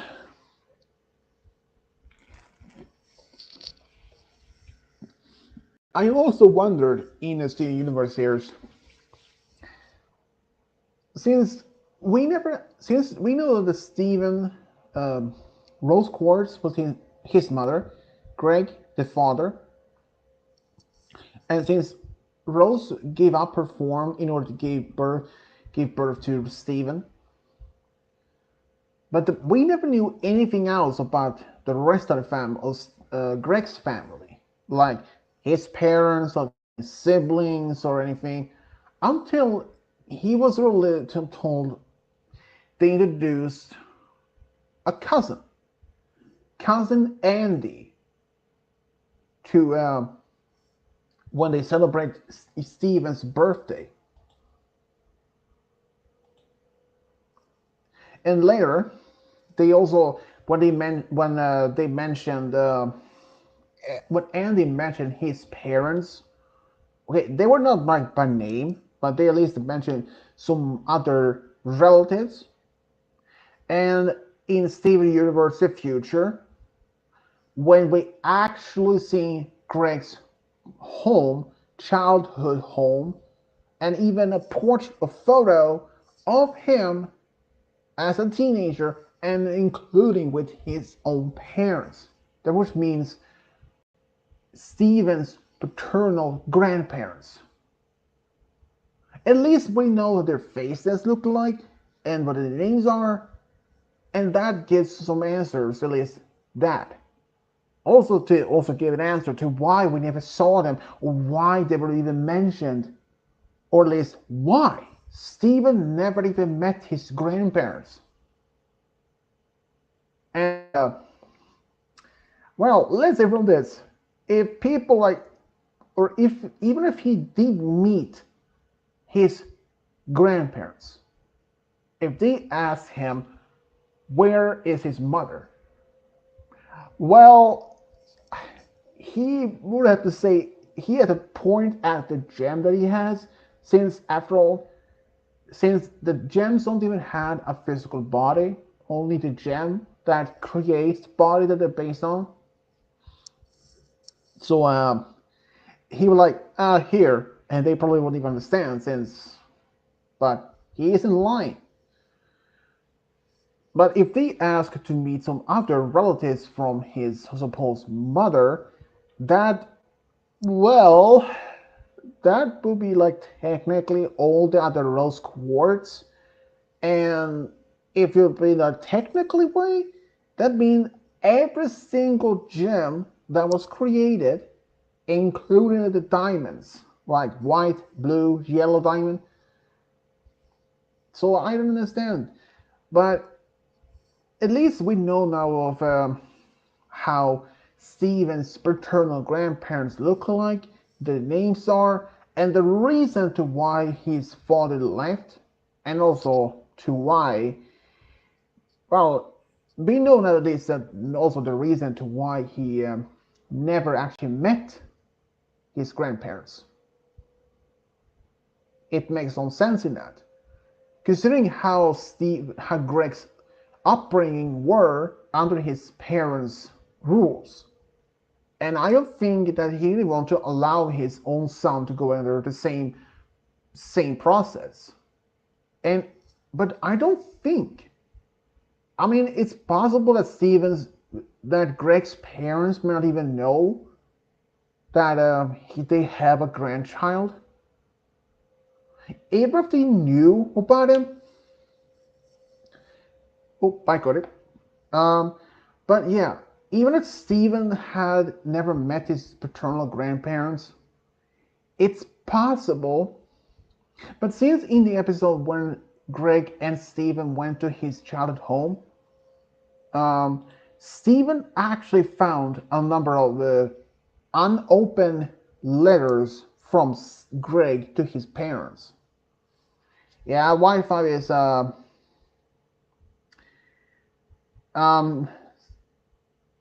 can be a pain in the ass. Trust me, I know that. But like I said, Steven's father, Greg, did send a number of letters to his parents after he left, but they were never opened. So many may wonder if they had opened the letters, they probably would have been more aware of what's going on in Greg's life after he left. But the thing I do wonder, did or do one of those letters contain any information or mentioning about Rose and Steven? That's the thing. Is it possible that they may actually be knowing something about that? I mean, since he did send a number of letters to his parents, but they were never unopened. They were never opened. So is it possible that they disowned him? But if they disowned him, why would they keep the letters unopened in a drawer? Think about it. If they, despite their son wanted to fought seek a career as a musician, if they despite this that dream of his, saying that is not the career that they wanted for him, what if they had this plan of what he was going to be for in his future as a work and all? Well, think about it. If they if they find out that he had left and that he pursued his dream be a musician and that they disowned him, even though the fact that they sent them letters, there was only the possibility, the chance that they would return the letters back to him unopened, with the more return to the sender, or they could just have thrown them away. But they didn't do either. They kept the letters, or at least the envelopes, in a drawer unopened. So even if his parents would have disowned him, why did they keep the letters, or at least the envelopes, but never open them? That's another thing. Is it possible that his parents, even though they disowned him, or maybe they didn't disown him, but they felt deeply disappointing that he left to go for his dream, even they think that he wouldn't even make it, and that he will return home, but he never did? And the fact that he did send them letters. Those letters, I do have a gut feeling to say that they contain information about what's been happening ever since he left, that he pursued his career as a musician, and it did work until he came to Beach City, where he actually plays some part of his career, until he meets Rose Quartz, and fell in love, and they expecting their first, man, I can't even speak today. First, when they first had their son Steven, and I presume that he did continue to read. Man, I can't even speak today. Damn it. That he continued to write letters to his parents about Steven, about how he'd been up to, but at some point when he realized that his parents never replied to any of his letters, so his son just stops. But then the question is, how soon did those letters stop? And even if his parents never disowned him, why did they even keep the letters unopened? I mean, it's a bit strange. If they didn't like his dream of being a musician, and or what if they were the one that kicked him out, or he did leave on his own, and they told him, don't bother come back home, you won't be allowed back. But even so, I'm so surprised that Greg's parents decided to simply keep those letters unopened. But even so, in the last episode of Steven Universe, The Future, Steven left Beach City for a different future. So is it possible that he might actually go back to his grandparents to meet them for the first time? Well, if that happened, I don't know how the things have been, you know, how that will turn out. They first maybe think that he's a liar, that there's nothing to prove that, or but since he is 16 when he leaves Beach City, so technically he would have been seen as a runaway or something. But where did he go? I don't know. But do I think he would ever consider to go see his grandparents? Maybe at some point, yes, but perhaps not right away after he just left the beach city. That would have been like a good cliffhanger or perhaps an epilogue episode to something, or perhaps a spin off, another continuing a new series based on Steven Universe.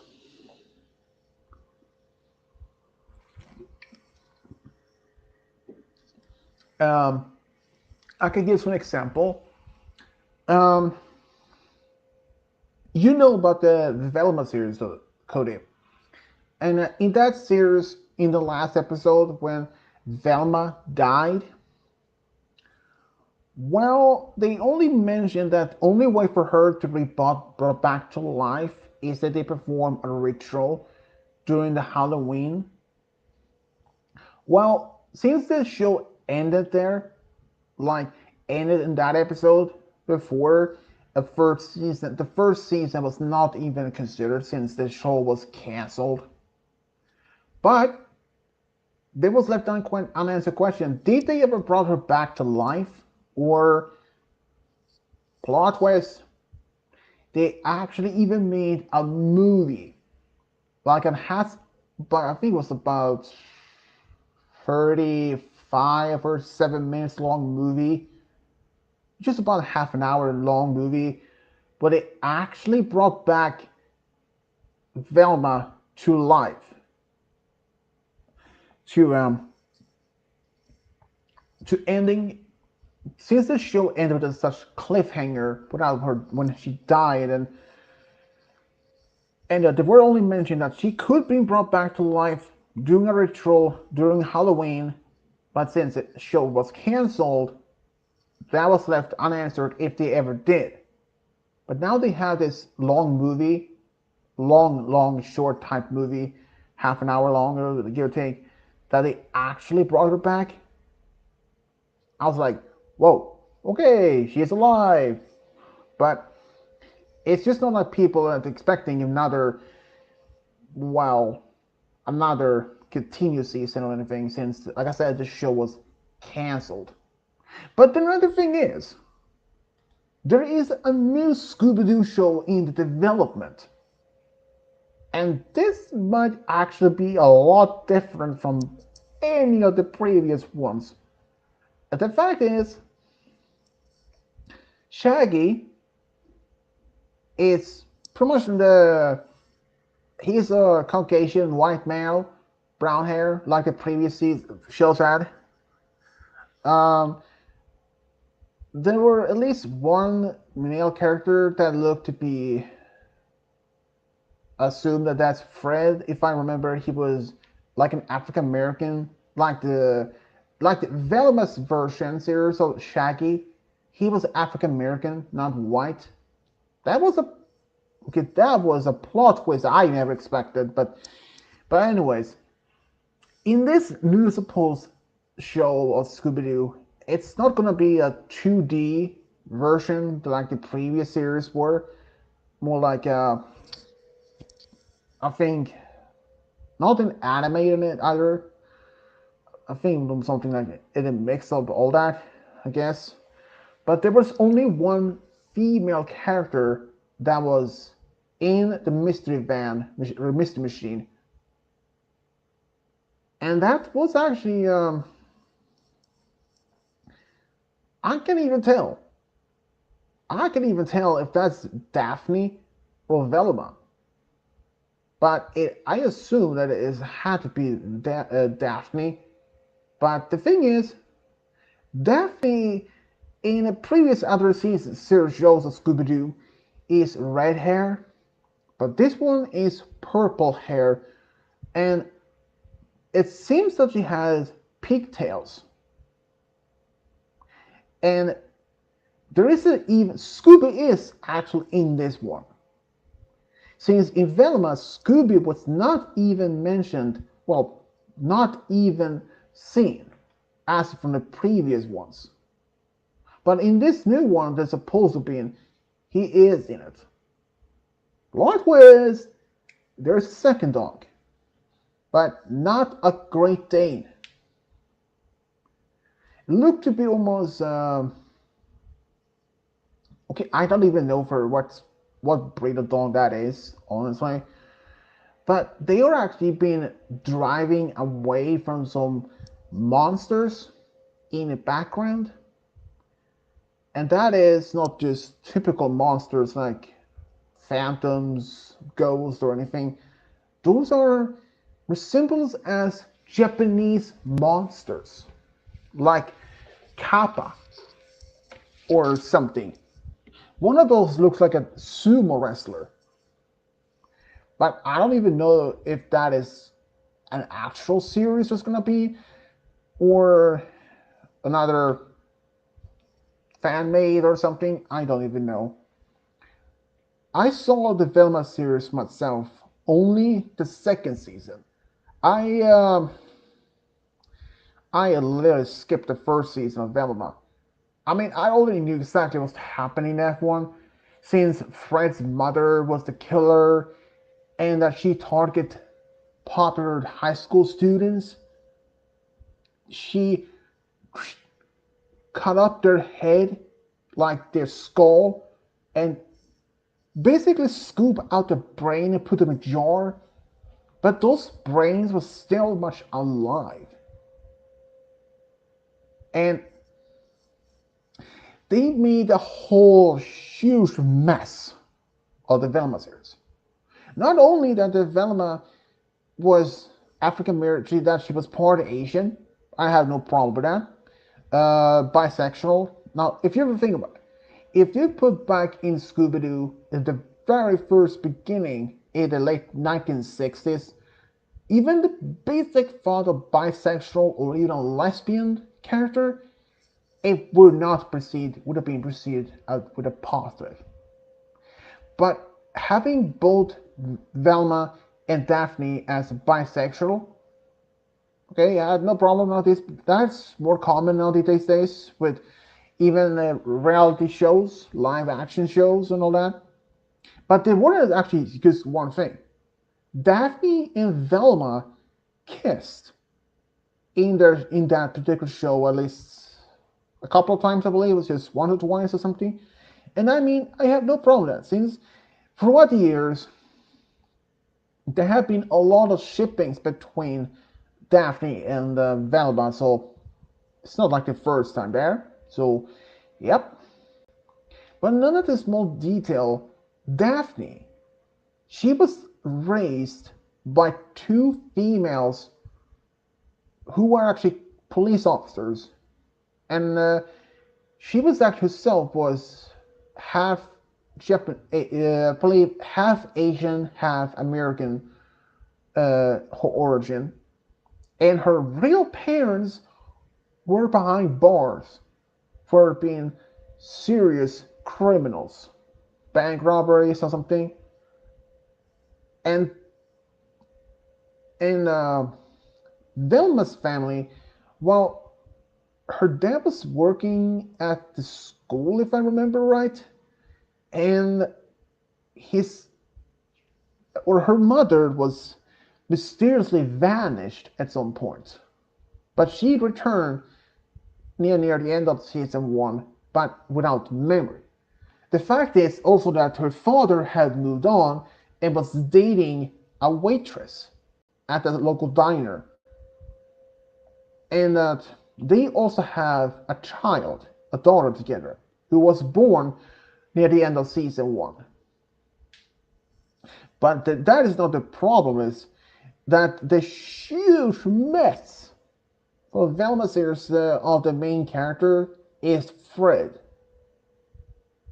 If you remember, Cody, from the Fred Jones' life on the Mystery Incorporated, a pup named Scooby Doo, and from the Where Are You Scooby Doo and What's New Scooby Doo, all those characters, all those incarnations of the show, he was always high alert, always positive, always helpful. But in this version, huge change. He was part of a rich family. His father was the owner of this man's clothing brand or something, like shirts or jackets or something. I don't know what they were. In the fact that he had to have servants to cut his meals. He was in high school. Okay, I don't even know if it's like a junior, freshman, or a senior or anything, but regardless, he was in high school and he had a servant who had to cut his dinner every single day. A freaking teenager should have been completely used to how to cut his own freaking meal. But he was not even that. He was like incapable of doing that. I mean, I learned to do that when I was a kid. And hey, another problem is with that version of Fred is that he didn't create the traps that he was iconic for. And then the fact he was always assumed that every single girl at high school was in love with him, including Velma. But nope, she was not even romantically interested in Fred at all. But that is not the problem. Compared to the other versions of Fred, but this one, he was so narcissistic. He only cared about himself. He only loved himself. Like, I think if the creators of Scooby-Doo, Hanna-Barbera, saw this, saw that version of that Scooby-Doo franchise, they would be hugely disappointed. In fact, I like there is no words explaining, but that Velma series, that was one of the absolute worst. I mean, it's seriously one of the worst part of the Scooby-Doo franchise ever made. I mean, Fred, he was incapable of taking care of himself. Like, and the fact that his own mother was the killer. And this wasn't like, this was the only known R-rate, like this version of the series was actually only for mature audience, like adults, young, like teenager, 18 or something like that. And the fact that it is crazy. They made Fred so incapable of, narcissistic, and the fact they turned his mother into a killer. I was like, what the hell? Sorry about my language, Cody, but it is true. What the heck? Oh man, that was just, oh man, oh man. But Velma, well, she was like similar to her old one, the other versions. She was thinking logically, but even a little bit different from the other ones. But Shaggy, I don't know. But it's just crazy of how things are. And even Thorn from Hex Girls were in the series. But she had left the group a long time ago. She was even married and had a daughter. But she was, I believe she was married to one of the other Hex Girls, I think. And that she was working in looked to be a bookstore. She was the one actually informing the only way for bring back Velma to life, but the original, she was the one who informed that, or was it her daughter, or was it both of them? I don't know, since I only saw the season 2 once, never again. Yeah, that was a huge disappointment. The other series of the Scooby-Doo was pretty good, but be honest here, the only ones that there is actually two Scooby-Doo shows I haven't seen. Actually, three of them actually.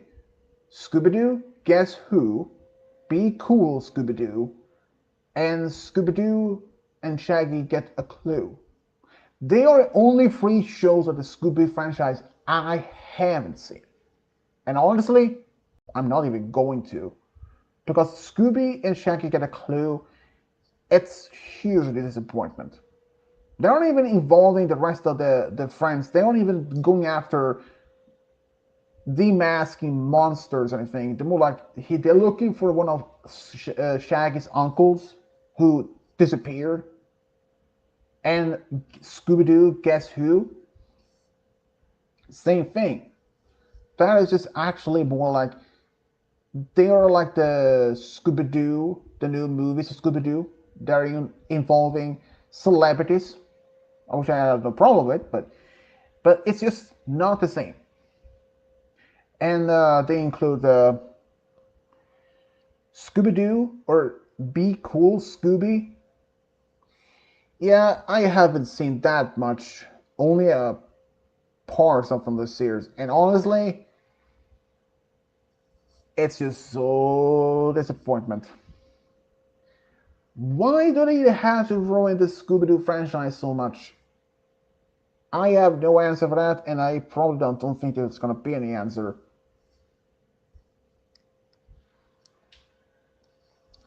But yeah, it's just how they are. At least the earlier Scooby-Doo shows was much better.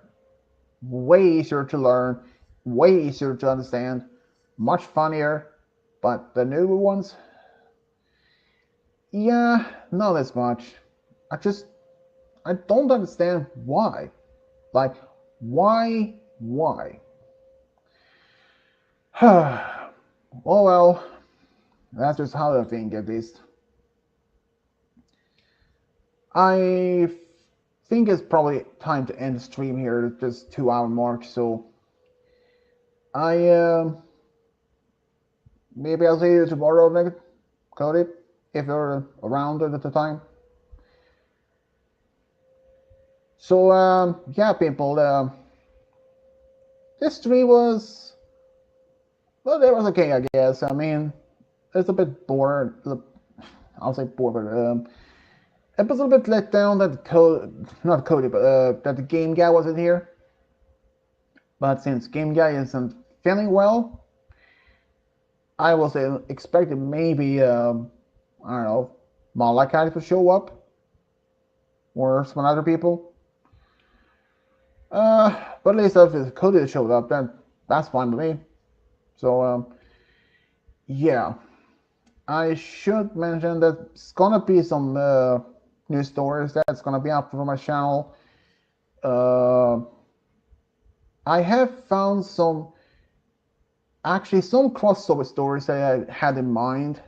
Let's see here, just of them.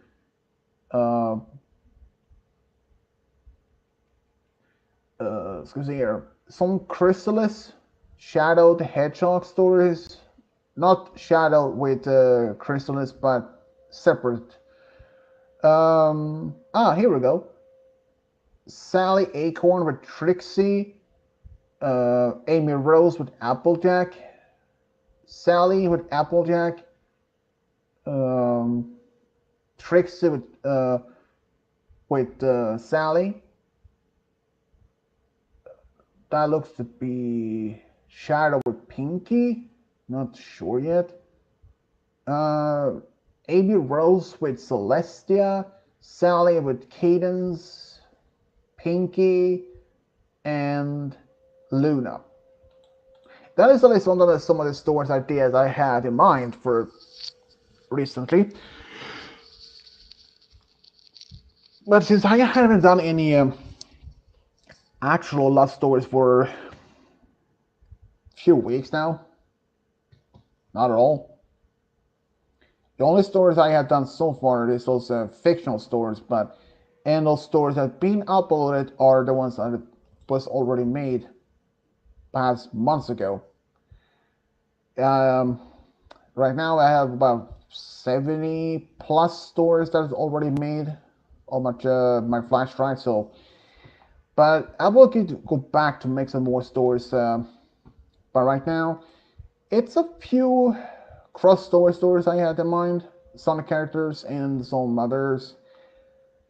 So yeah, I may wonder maybe I would come as Rainbow Dash with Shadow. I mean, I have done one already with Sonic, so Silver with Rare is list one. So I wouldn't be surprised if there's actually even the potential for Shadow with Rainbow. So but yeah, that's list for now though. Well, Cody, I will see you perhaps tomorrow, and for everyone else, this is Fish Double signing off. Bye.